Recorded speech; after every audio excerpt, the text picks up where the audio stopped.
Om Asato Ma Satgamaya Tamaso Ma Jyotirgamaya Mrityurma Amritam Gamaya Avir Maeti Rudra Yakte Dakshinamukam Te Namam Pahi Nityam. Om Shanti, Shanti, Shanti. From the unreal, lead us to the real. From darkness, lead us unto light. From death, lead us to immortality. Reach us through and through ourself, and evermore protect us from ignorance by thy sweet, compassionate face. Om, peace, peace, peace. So the topic today is Blessed are the pure in heart, which of course is a quote from Matthew. Blessed are the pure in heart, for they shall see God. The whole aim of all of our practices is to purify the heart. The 4 yogas are all practiced for this purpose, so that the heart will become pure. And when our heart is really pure, we will see God everywhere. We will become one with God, because in purity, our divine nature shines forth from within. What does it mean to be pure in heart?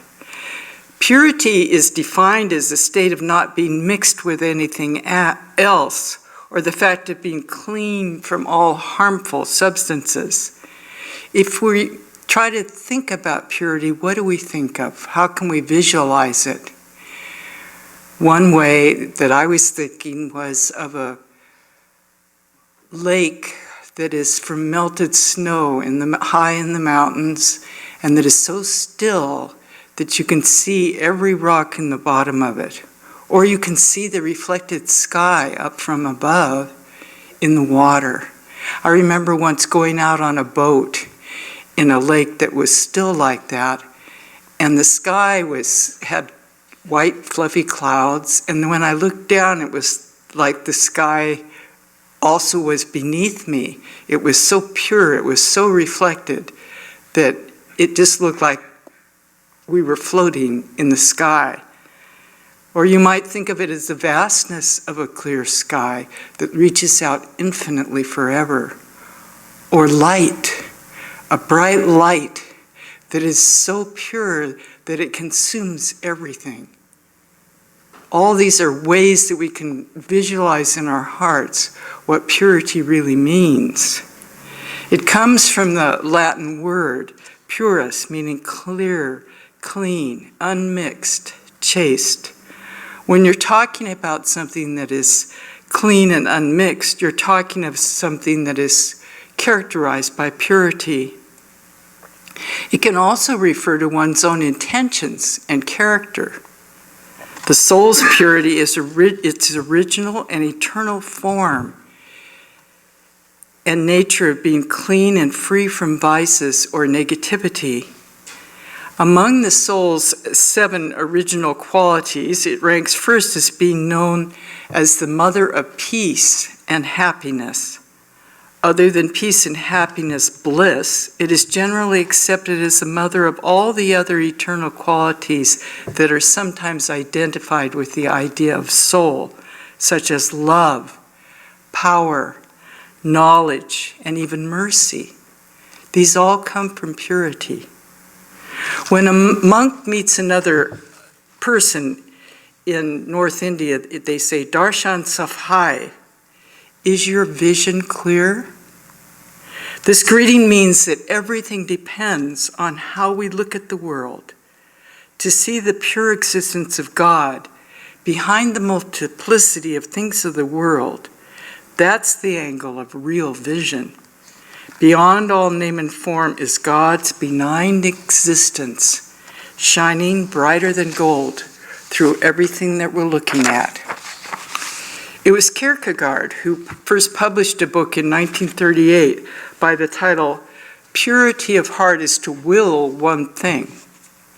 In this book, purity is understood as right willing, that is, willing the good or what God wills, the one thing needed in Jesus' words.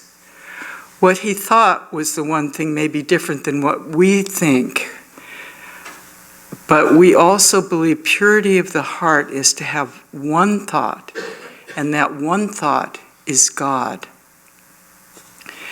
It's to will one thing, namely God's truth in everything that we do. The aim of a pure heart is to align itself with the truth of God and magnify the worth of God. If you want to be pure in heart, pursue God with utter single-mindedness.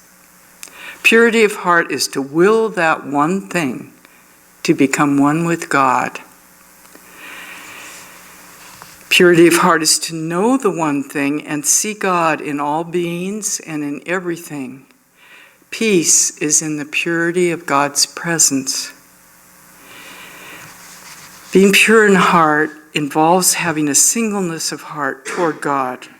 It has no hypocrisy in the heart.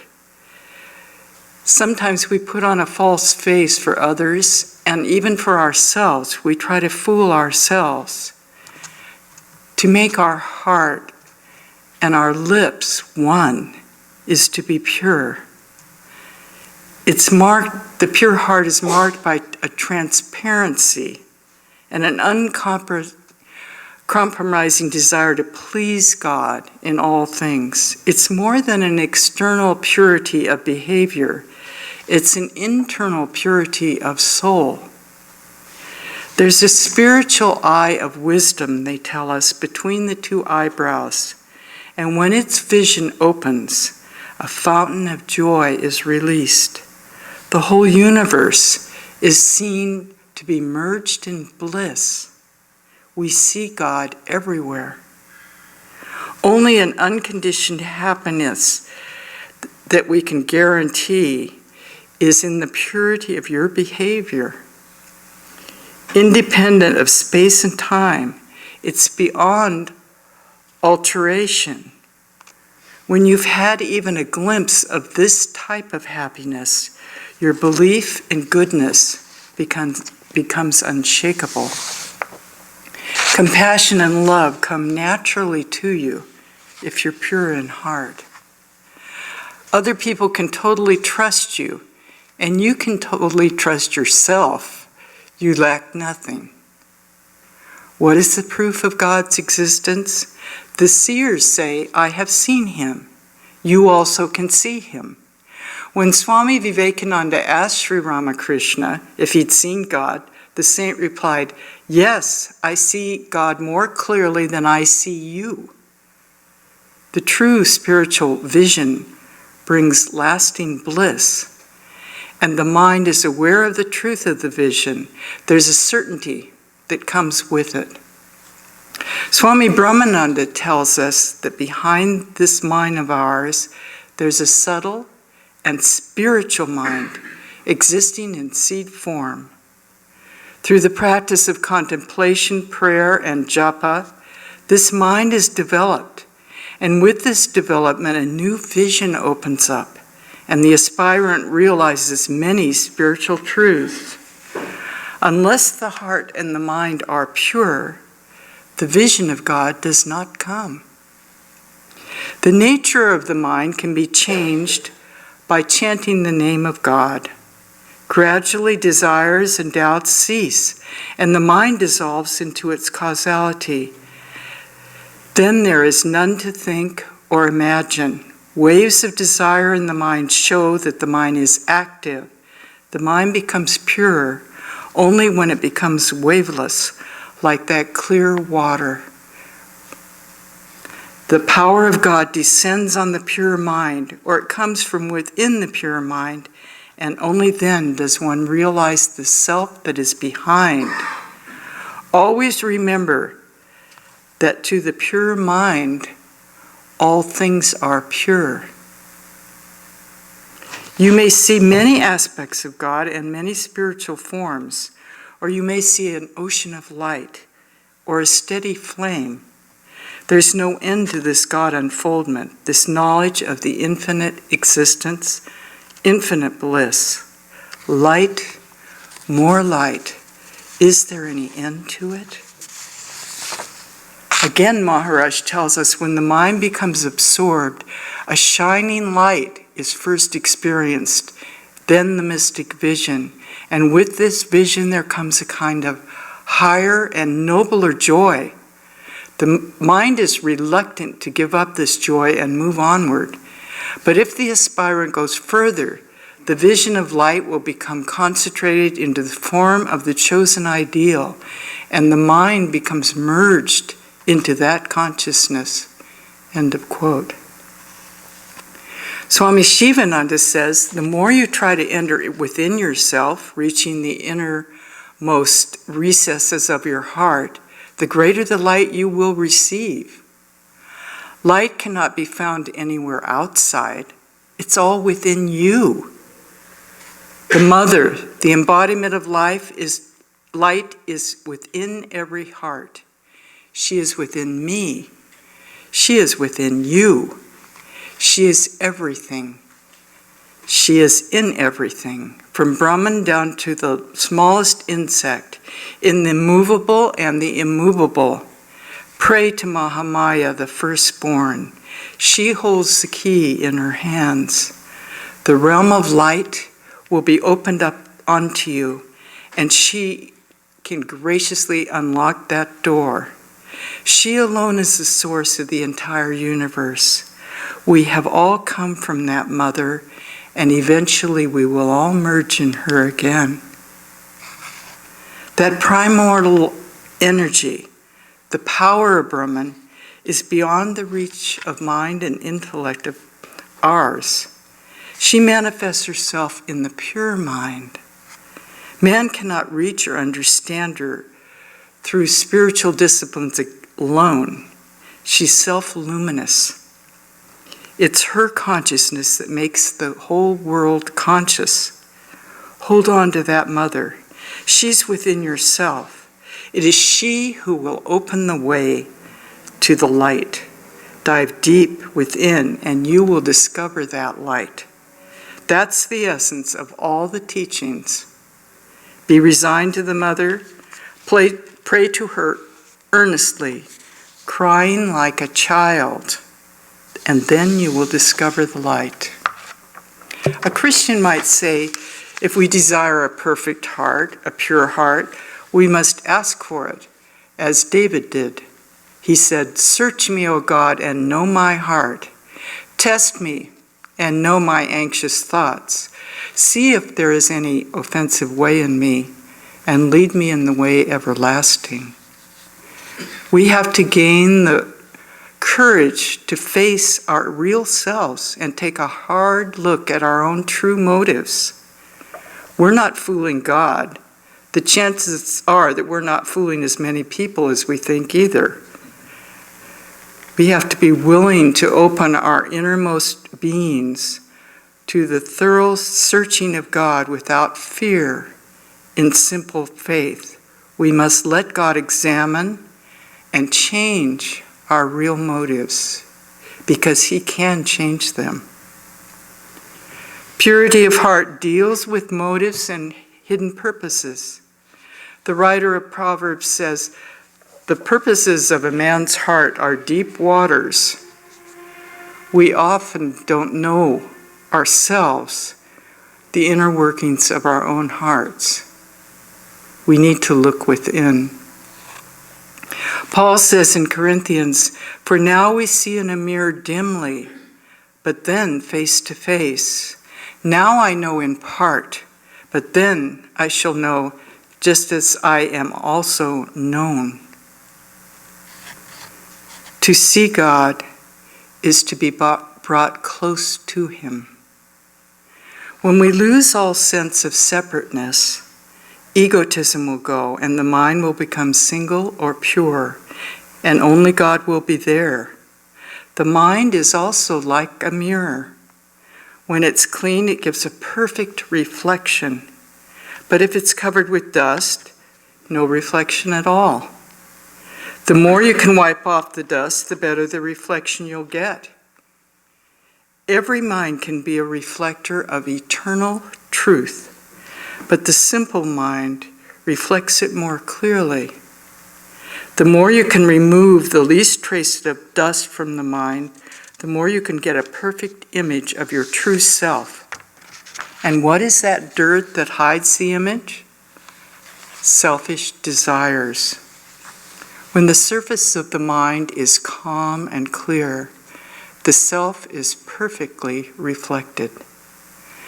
Sri Ramakrishna said God is knowable through the purified mind. The pure mind is Brahman, he said. The practice of purity in its different levels is important. Everyone who has this hope of God in him purifies himself just as he is pure. That again is from the Bible, from John. Some levels of purity can be physical or external, such as food. This may include the food that you eat. There are those who think they should be vegetarians, but it could also mean the type of food eaten and how the food is cooked, or even he who cooks it.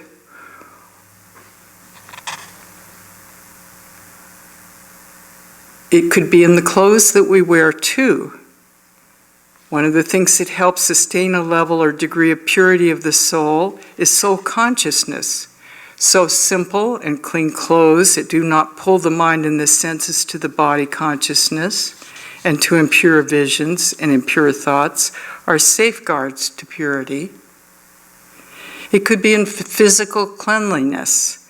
An old saying is cleanliness is next to godliness. Maintaining physical cleanliness contributes to creating a pure and good atmosphere.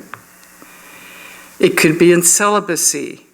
Purity is not just observing celibacy on a physical level, but to be constantly celibate means to be free from the impurity and tension too, to be free from lust, not to think of yourself as a body at all. Then there are more subtle levels of purity, our thoughts. Our thoughts are said to be the food of the mind. So whatever we read, whatever magazines, newspapers, books, whatever we listen to, watch on our computers, the gossips we're listening to, the TV, the theater, all have a great influence on the bearing of what we're thinking in our minds. And what we say and what we do reflects this. Oftentimes they become the raw ingredients that constitute the main diet of our whole thinking process. So we have to be careful of what we eat through our senses as well. Words. The words that we speak are audible expressions of our thoughts, which, as we mentioned earlier, are greatly influenced by what we read, watch, and listen to. Depending on the content and manner in which we speak them, the words we say can have a great impact and influence on other people as well. Such as positive words that uplift and bring happiness to others, and even those which may be direct and firm, yet are said to be gentle, objective, or sweet in manner, may help sustain the consciousness and experience of purity. Here's one idea: to speak what is only true, necessary, and helpful to others.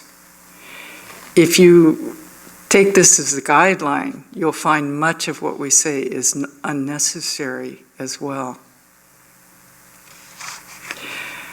Man's mind generally works in the three lowest levels. It travels up and down amongst these: food, sleep, sexual pleasure. It does not generally rise up even to the plane of the heart. If it does, one will get a vision of light. It's the light of knowledge. Swami Brahmananda says, the way of steadying and purifying the mind is to retire into solitude, control all cravings, and engage yourself in contemplation and meditation. But know this, there is no greater guru than your own mind. When the mind has been purified by prayer and contemplation, it will direct you from within. It becomes the guru itself. Have intense love for God, and the mind will always remain tranquil and pure. Later, when the mind has attained perfect purity, you will have but one desire, to devote yourself to contemplation always. Because the mind is gross, it runs after gross things. But as it becomes pure and subtle, it will run after God, the pure consciousness. You will truly seek God.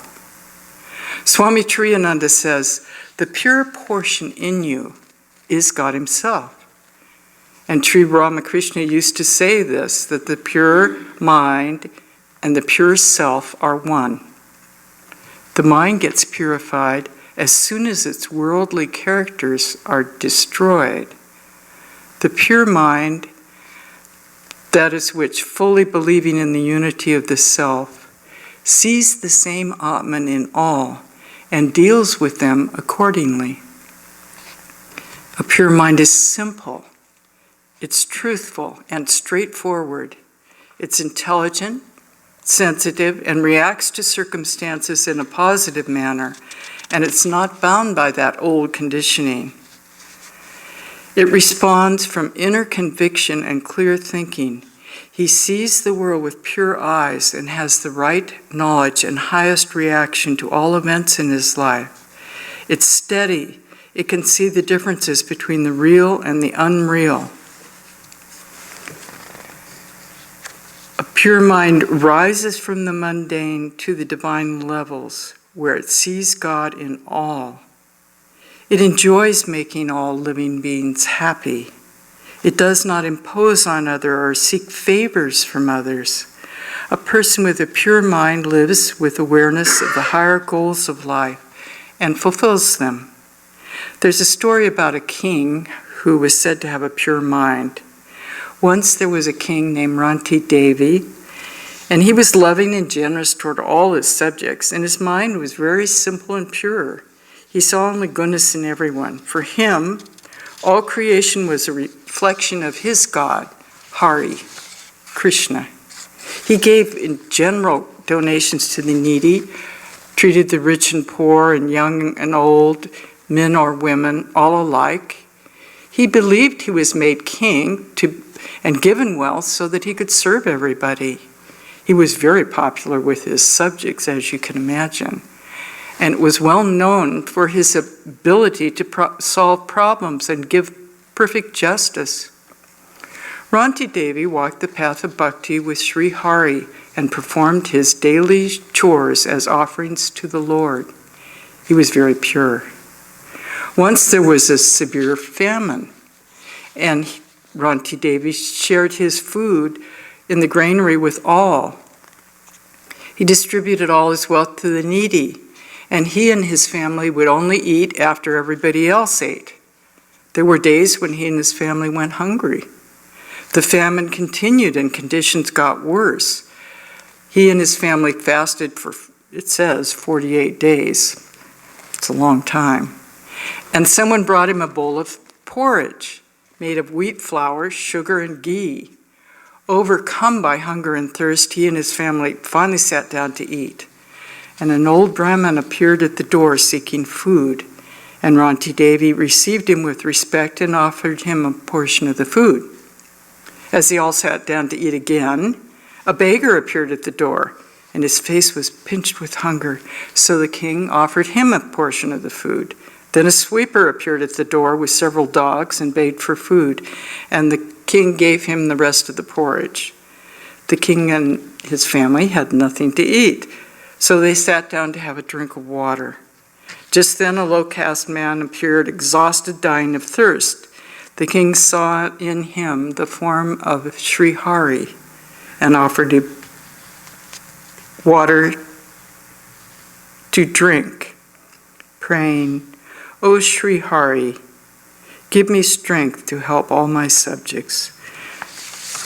Let me be your instrument in serving everyone." And as soon as the man drank water, he looked refreshed, and surprisingly, all the tiredness, fatigue, and hunger disappeared from Ranti Devi, and he also felt refreshed and rejuvenated.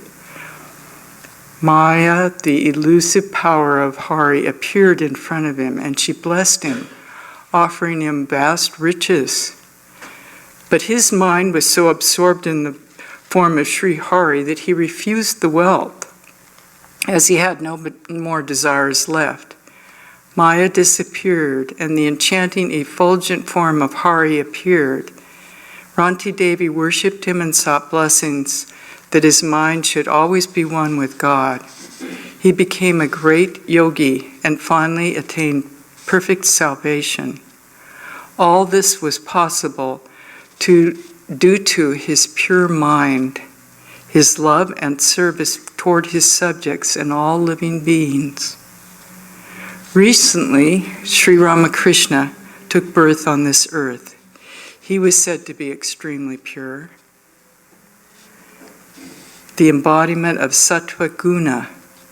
He was so pure that he could feel the pain of others in his own body. Once, when someone was being beaten near him, it's said that he got the marks of that beating on his own back. And when he was in samadhi, he couldn't bear the touch of anyone except a very pure soul. This is why he kept some people like Rakal, who were very pure, near him. In the meditation mantra for Sri Ramakrishna, we see, Nirupamamati sukshmam nishprapancham nirhiham Gagana satrisham isham sarvabhuta divasam Triguna rahita satchit brahma rupam varenyam Bimala paramahamsam Ramakrishnam bhajamaha Vitaritum avatirnam jnana bhakti prashantihi Pranaya galita chittam jiva dukkha sahishnum Drita sahaja samadhim chimnayam kamalangam Bimala paramahamsam Ramakrishnam bhajamaha. One alone without parts, pure and still. This Ramakrishna Paramatman Supreme we adore.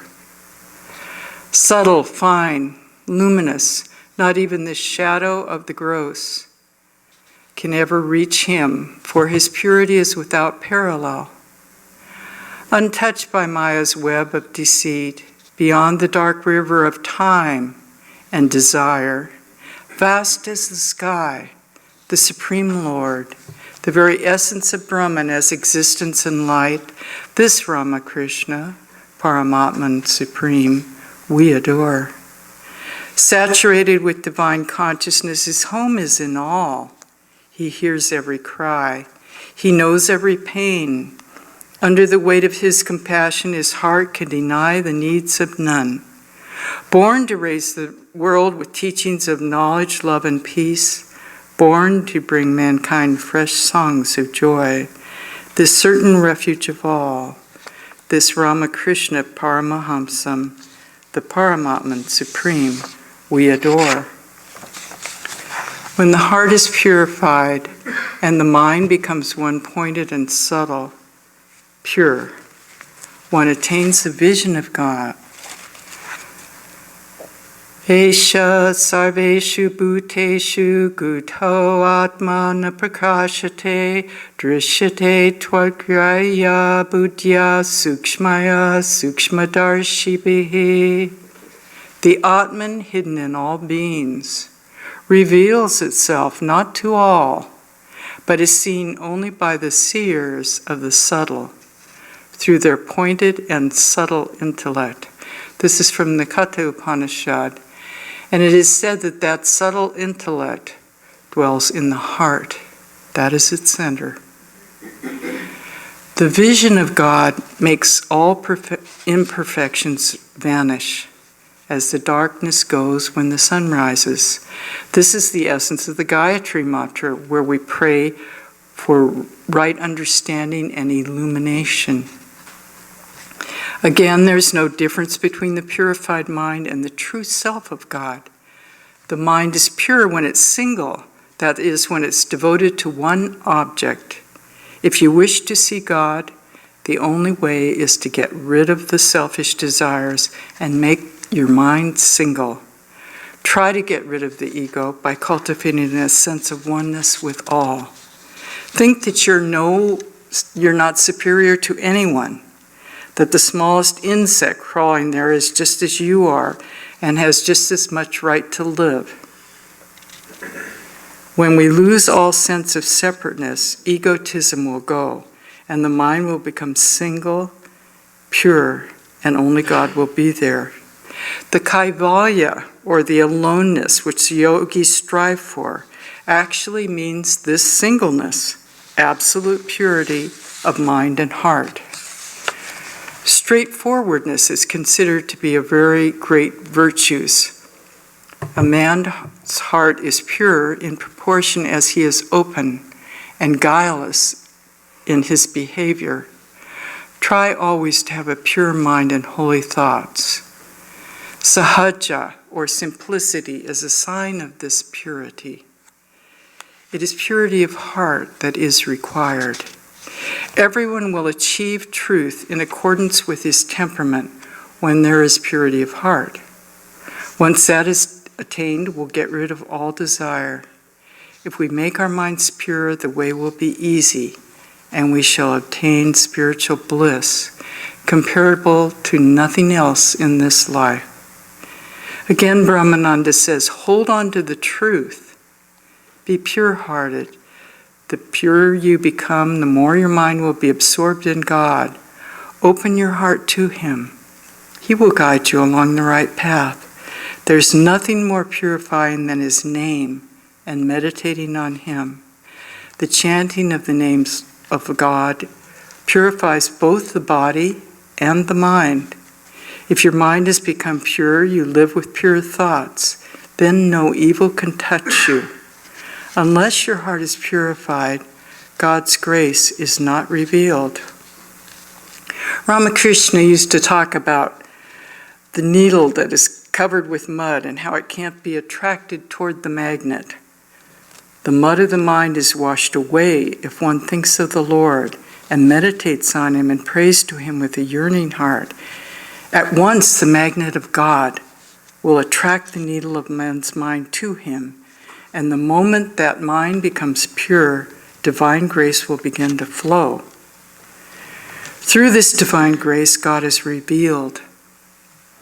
A pure mind is like a dry matchstick, he says. It ignites the moment you strike it, but try as you will, you can't light a match that is wet. Similarly, if the mind becomes soiled with worldliness, you'll find it extremely difficult to restore it to its former purity. Feel that you are pure. Believe it. In this way, purity will gradually lift your mind. Goodness and purity must flow through every thought you utter, every word, and every action you perform, through all your behavior and your movements. God is manifest in the hearts of His devotees, His children, and therefore His home is in the heart of the pure. He stays far away from the impure heart. When our hearts become pure and transparent, when all the impressions of the past have been wiped out, then only will we be able to enshrine Him in our heart. One Christian saint said, if you want God to come into your heart, first throw out all the furniture. What did he mean by that? He meant all the other things that we are storing there. This means getting rid of everything that isn't God. The pure mind receives a clear reflection of God. Be pure and tranquil and realize Him in this very life. The company of the holy make the heart pure. Reciting the mantra also purifies the heart. Beyond this universe lies that ocean of divine light, and it's through the grace of great souls that we find our way to that light. They help us rise from the lower plane to the higher. Thus we get the inspiration to cross the sea of this material world and move into the ocean of divine light. If through spiritual practice one has a vision of one's Ishta, then one sees that the Guru and the Ishta are identical, and the Guru is ever established in the temple of the heart. Is there death at any time to the real Gurus who are persons possessing the knowledge of the Absolute? They only cast away the physical body, but they're alive and present always in the subtle body, and they do good to devotees who resort to them. It's also possible to have a vision of them. And how do we know if a person has realized God or not? Here's the test. In the presence of a man of God, spiritual thoughts and spiritual emotions will be evoked in you. In the Vaishnava literature, there's a beautiful passage of the import of which is, know him to be a man of God, the foremost of devotees, by meeting whom one spontaneously feels like repeating the name of the Lord. Just as in approaching fire, one feels heat, in the same way, one is filled with ideas of God when you meet a person who has had God vision. Many of us have had this experience where you're in the presence of your guru or a holy man, and suddenly you're uplifted and all your questions disappear, and you feel like it's coming from you. And when you leave, then you realize, wait a minute, it was dependent on my being near him, but what he was doing was awakening something that was in me. And this is what the real gurus can do. They uplift your consciousness. Swami Shivananda said, it's only by doing good and selfless work that the mind gets purified. And when the mind is purified, even the slightest suggestion will fill your heart with devotion toward the Lord. That primal energy, the power of Brahman, is beyond the reach of the mind and intellect. She manifests herself in the pure mind. Purity is the foundation of spiritual life. God reveals himself soon in the pure heart.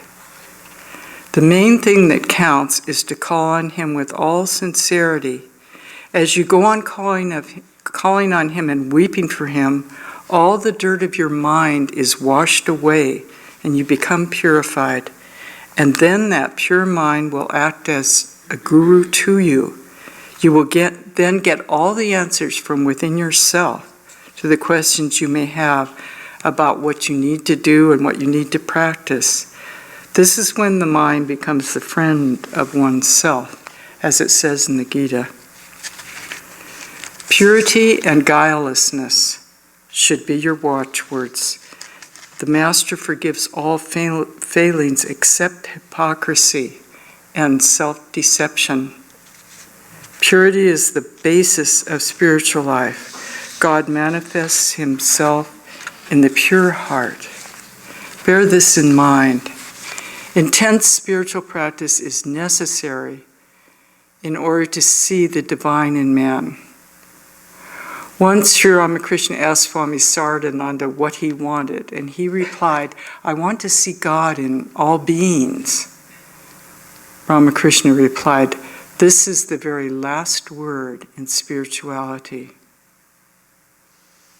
Steady repetition of the name of God, along with meditation, will purify the mind, and in a mind that is pure will arise spiritual emotions and feelings, and finally the vision of God.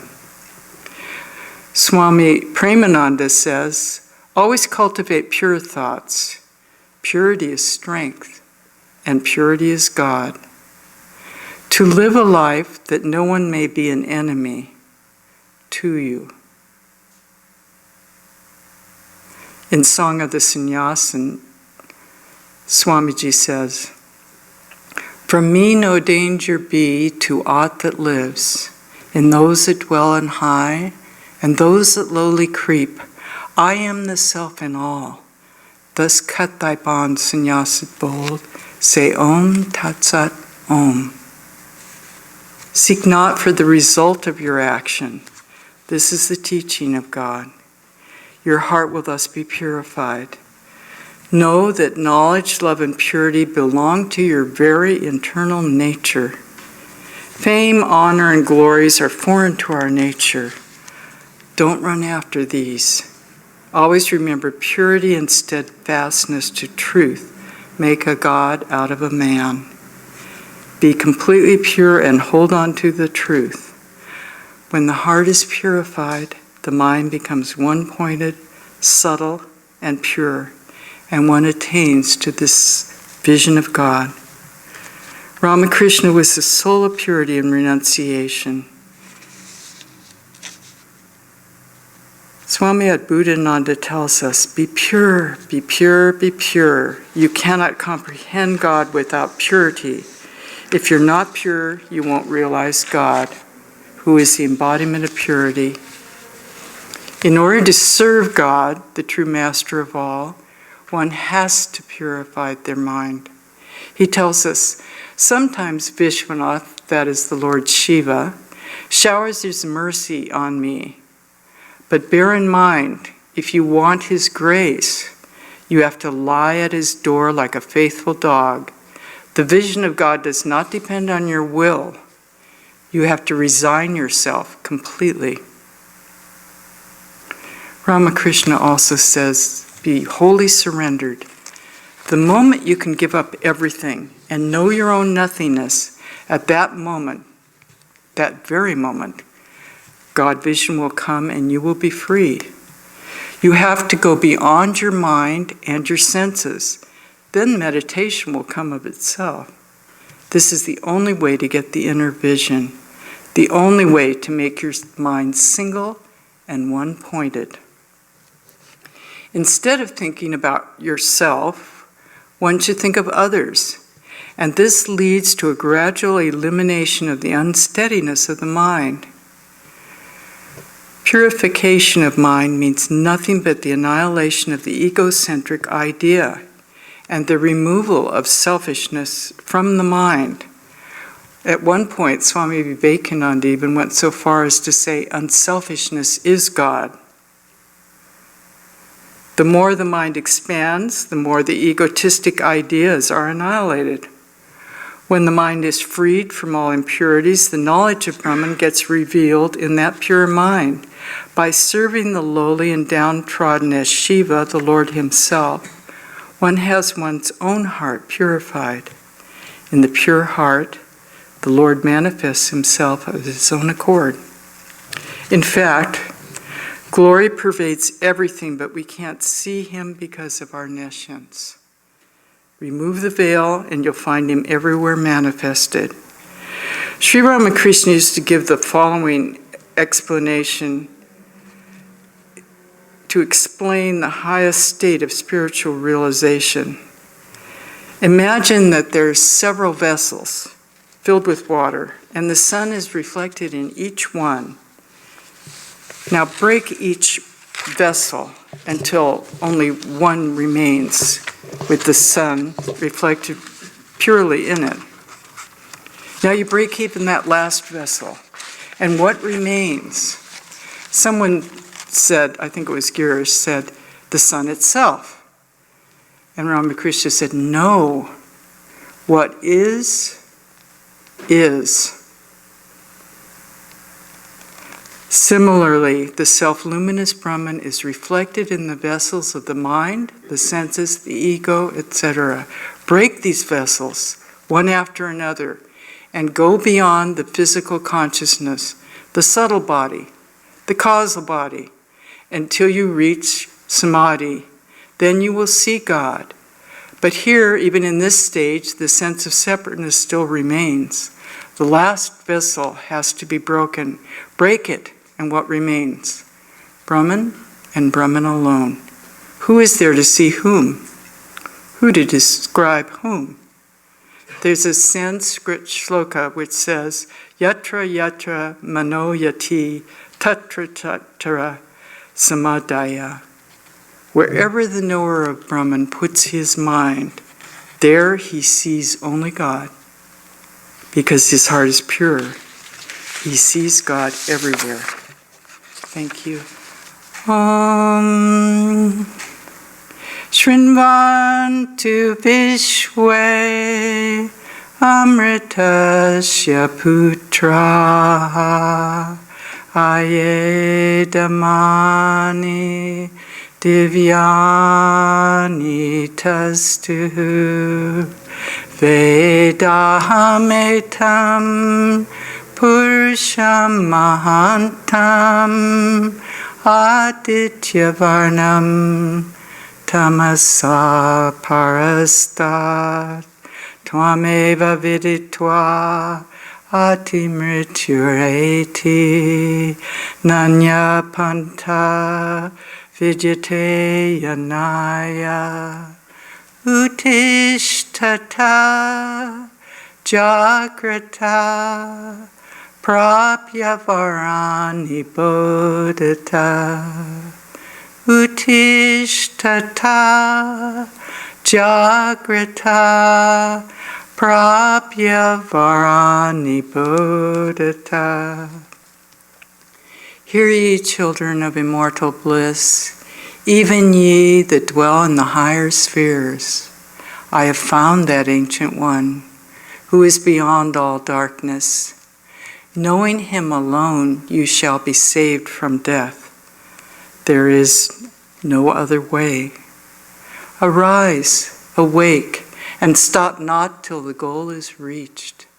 Arise, awake, and stop not till the goal is reached.